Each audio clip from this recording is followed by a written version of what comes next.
Aku tidak tahu harus ngomong dengan siapa lagi. Sekarang aku bingung. Aku sangat benci sama anak majikanku. Kebencianku ini bermula dari aku benar-benar nggak percaya sama apa yang kulihat. Aku kaget. Aku nggak nyangka Mas Alan ternyata seperti itu. Kamu ngapain sih ya? Apa? Nonton apa? Nonton apa? Drama, action? Kok aneh gitu sih yang filmnya? Iya, kita lihat film yang dibuat berdasarkan seni manusia. Yang, tapi jorok deh yang. Kok kamu? Itu cuma kayak gitu, nggak ada masalah. Iya, tapi kan, ih, Ya, tadi itu ya. enggak, Ya? jorok, enggak. Dikit aja. Kita kan menikah yang jadi nggak boleh kayak gitu. Waktu itu Mas Alan cekikian berdua sama perempuan di kamarnya. Aku pikir paling mereka bercandaan atau ngapain lah. Tapi lama-lama aku kok ngerasa ada yang aneh. Aku penasaran dong, apa sih yang mereka lakuin? Diam-diam, aku coba intip mereka. Tapi apa yang aku dapat? Aku lihat Mas Alan sama pacarnya lagi nonton film porno. Kamu ngapain ya? Mau cepet baju lah. Ngapain sih? Enak, kita kan belum nikah, nggak boleh. Aku kaget saat itu.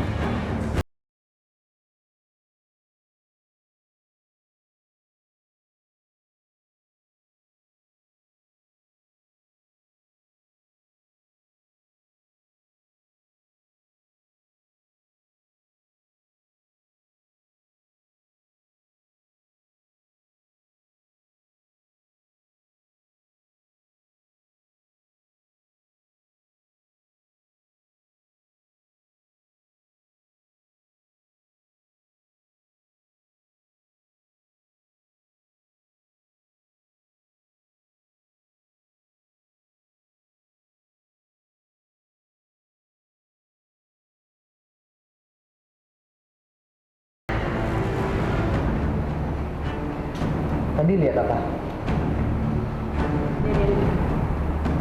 Ngapain kamu tadi di sini? Tadi kebetulan aja lewat sama Den Jagan.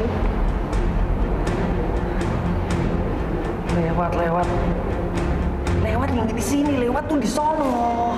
Lewat kok di sini? Itu namanya ngendap, tau gak sih? Mas Alan marah.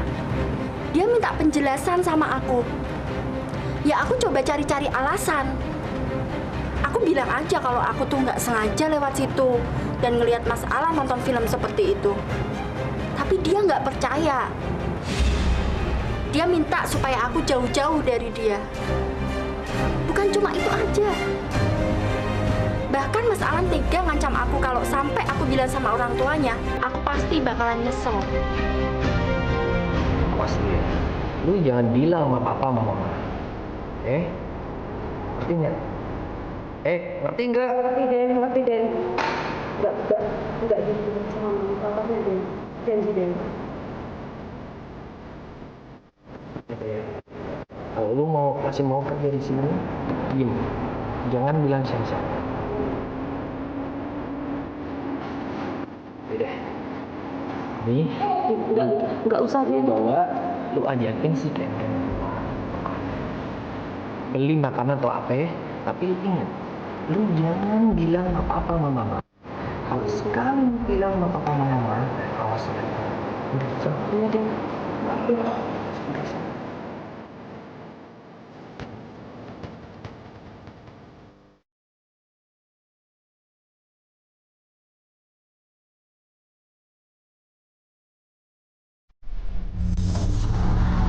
Minggu ini kami telah menerima banyak kisah dalam pengakuanterlarang.com.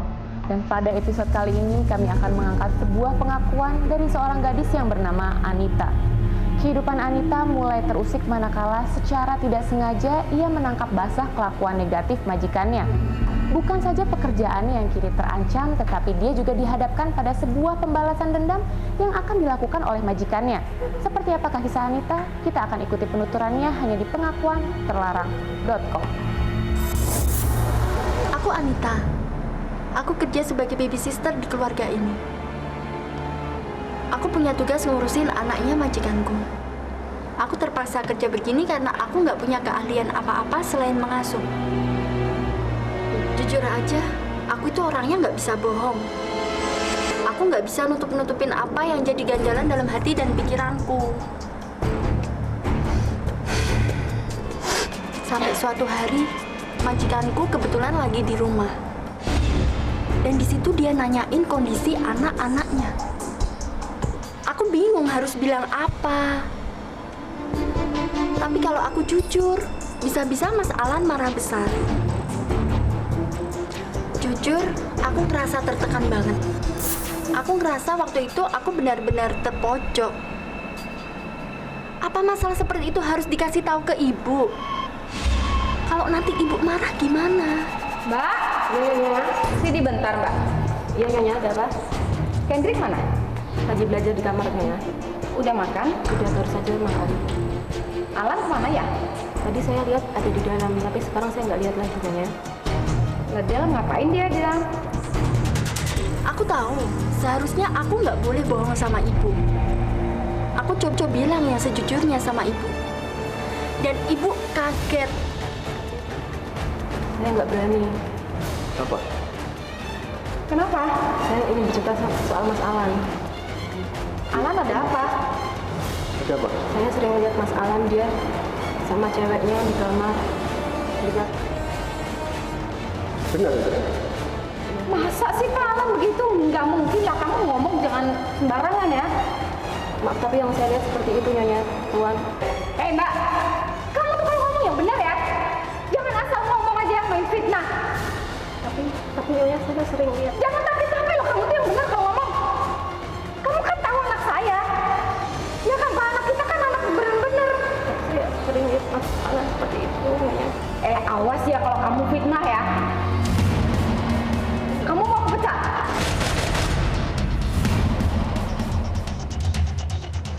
Aku coba yakinin ibu kalau apa yang aku lihat itu memang benar. Dan di saat yang bersamaan,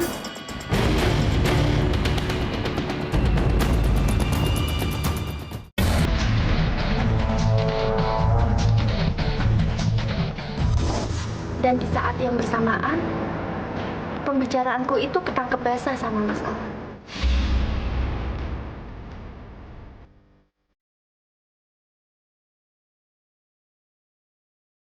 Awas loh, nanti kalau kamu ketahuan bohong ngomongnya. Alan mana? Alan? Alan? Alan? Ya?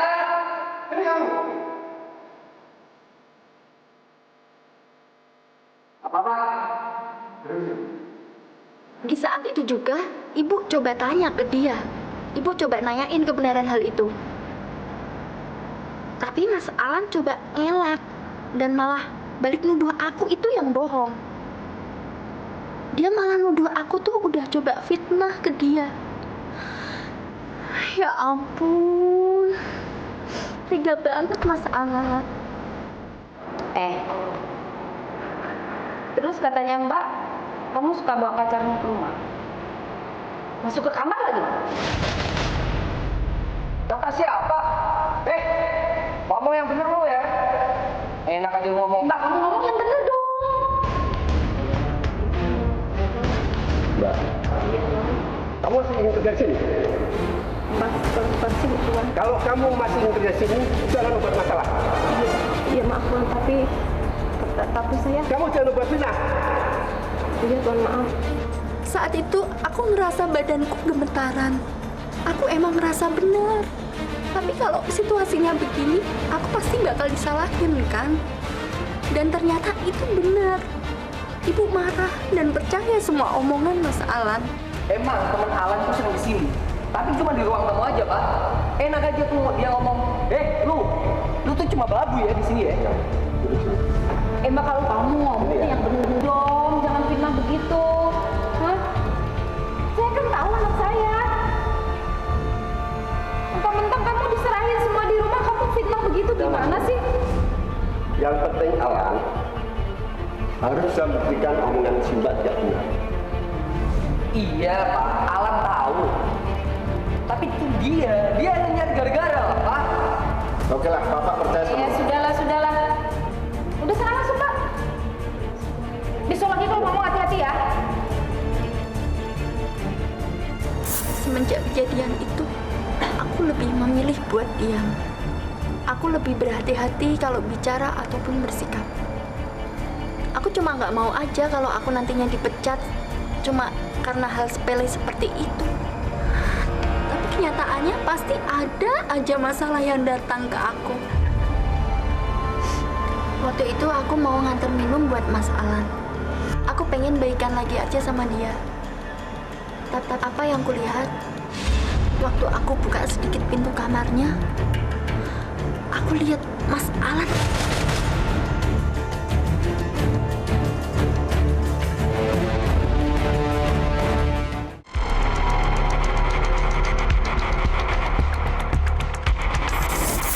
Waktu aku buka sedikit pintu kamarnya,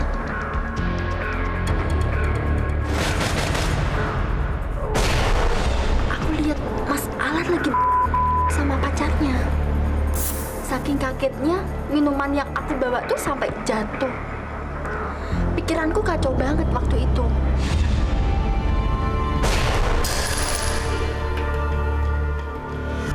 Itu ada pembantu kamu yang ngintip kita ya. Mana? Itu.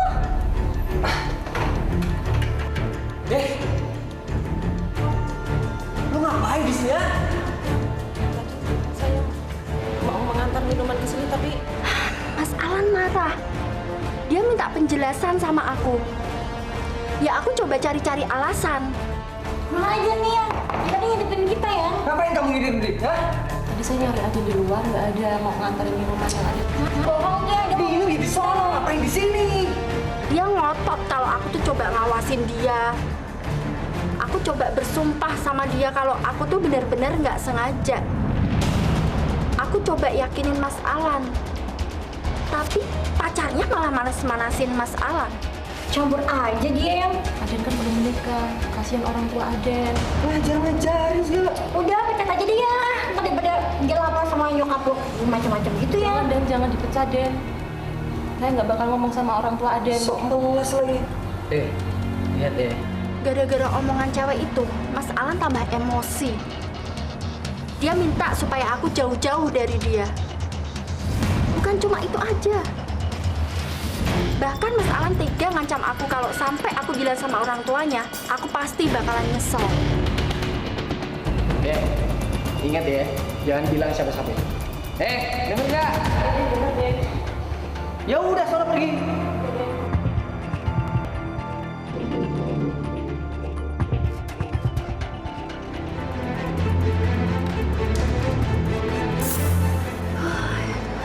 Aku bingung, aku harus gimana? Gimana kalau nanti aku sampai dipecat?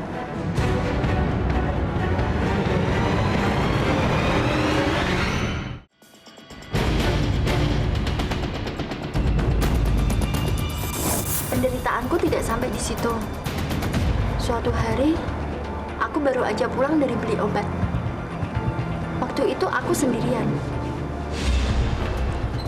Dari jauh, aku lihat gerombolan anak muda lagi nongkrong-nongkrong di pinggir jalan. Sebenarnya aku agak risih dan takut. Tapi aku coba beraniin lewat situ. Tapi, begitu aku mendekat, aku lihat salah seorang dari gerombolan itu yang sangat aku kenal. Aku lihat Mas Alan di sana. Aku kaget. Ternyata dia lagi mabuk-mabukan sama teman-temannya. Aku panik. Aku harus bagaimana ini? Tiba-tiba Mas Alan ngelihat aku. Saat itu juga Mas Alan deketin aku.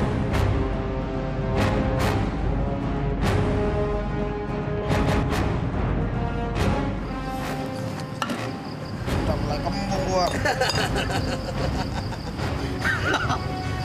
Banyak lo. Gue kasih dong. Siapa itu? Lan. Lan.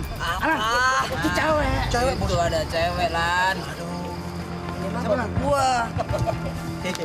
Siapa? Babu gua dia. Babu? Babu kok cantik lah? Buat apa aja kan? Mau Lan. Gue mau kemana? Ayo Lan, bawa mobil aja Bang. Lan, bawa mobil aja Lan. Ayo Lan, mobil aja Lan.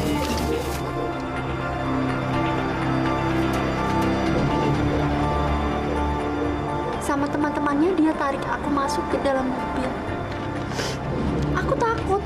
Mau apa mereka? Aku coba berontak.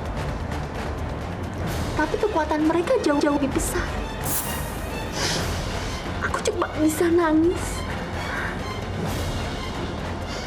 Tapi Mas Alan dan teman-temannya udah seperti kesetanan.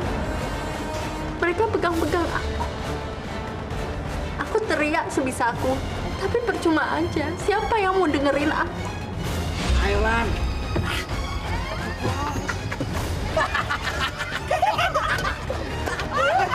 Mau kemana kamu?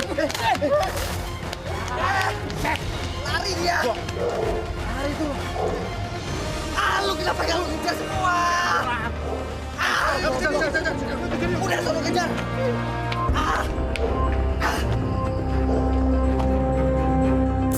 Setelah kejadian itu, aku cuma bisa nangis. Emang sih Mas Alan dan teman-temannya nggak sampai merkosa aku.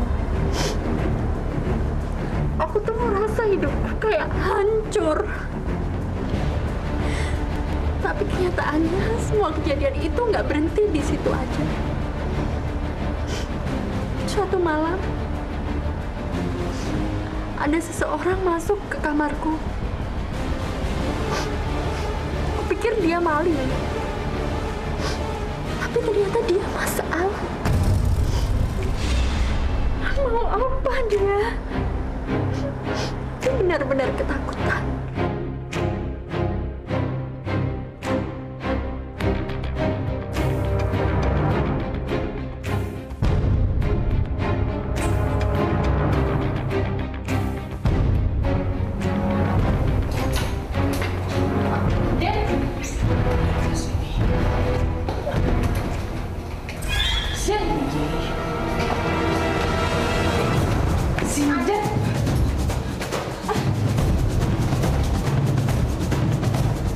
Dia langsung maksa aku buat ngelayanin.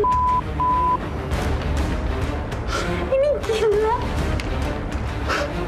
Aku berontak, aku teriak. Tapi Mas Alan cepat-cepat menutup mulutku. Aku cuma bisa nangis pasrah.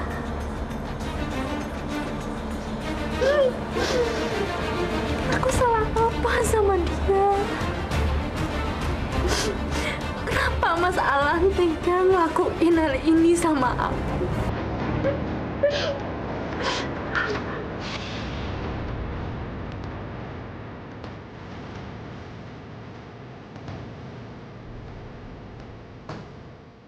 Diam.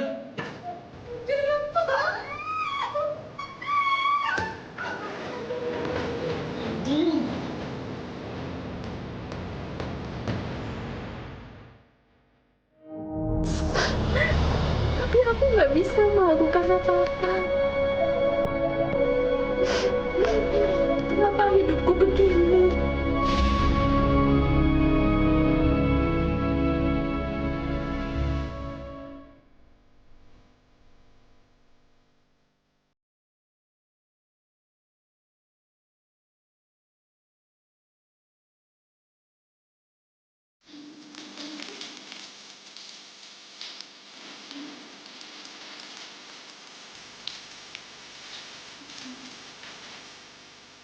Aku tuh salah apa? Aku harus bagaimana? Oh, aku merasa hidupku benar-benar hancur.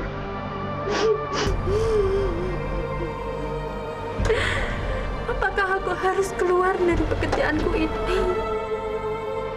Ataukah aku harus tetap bertahan dengan risiko aku terus dijadikan pelampiasan?